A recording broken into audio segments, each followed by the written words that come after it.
Monsieur le cardinal et cher Père, en ce moment où vous allez vers la maison du Père Céleste, toute notre Église vous lui recommande vivement.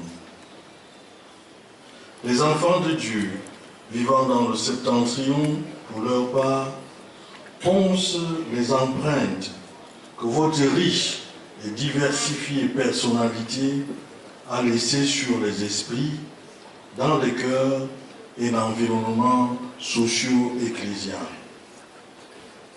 Par la volonté de Dieu et les dispositions de l'autorité suprême de l'Église, nos peuples ont bénéficié des fruits de votre jeunesse épiscopale, votre énergie physique, vos capacités intellectuelles, votre esprit de tolérance et votre légendaire audace prophétique se sont largement déployés et ont laissé des traces indélébiles à Yagua, à Garoua et dans tout le septentrion.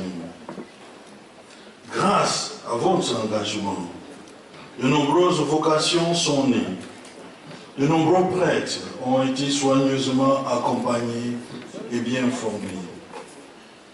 Des communautés religieuses ont été promues et encouragées. Des familles laïques ont été édifiées et orientées dans leur mission spécifique dans l'Église comme au sein de la société. Les catéchistes ont été formés et vous en savent encore gré. Églises et chapelles ont été construites, écoles et centres de santé ont vu le jour.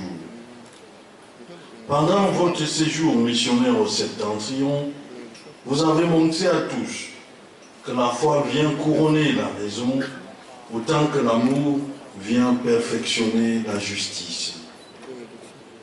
Quel mot employer pour vous exprimer notre gratitude?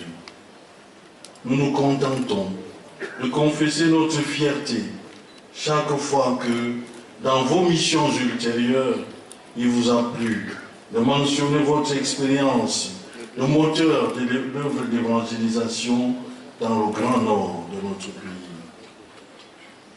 En beaucoup ne s'est jamais effacé l'image de l'accueil que vous avez réservé au pape Jean-Paul II à Garoua en 1985.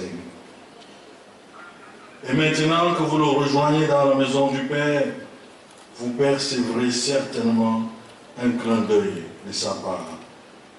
Dear Father, now that you are ready to go to the Lord, we thank you. Go well, farewell.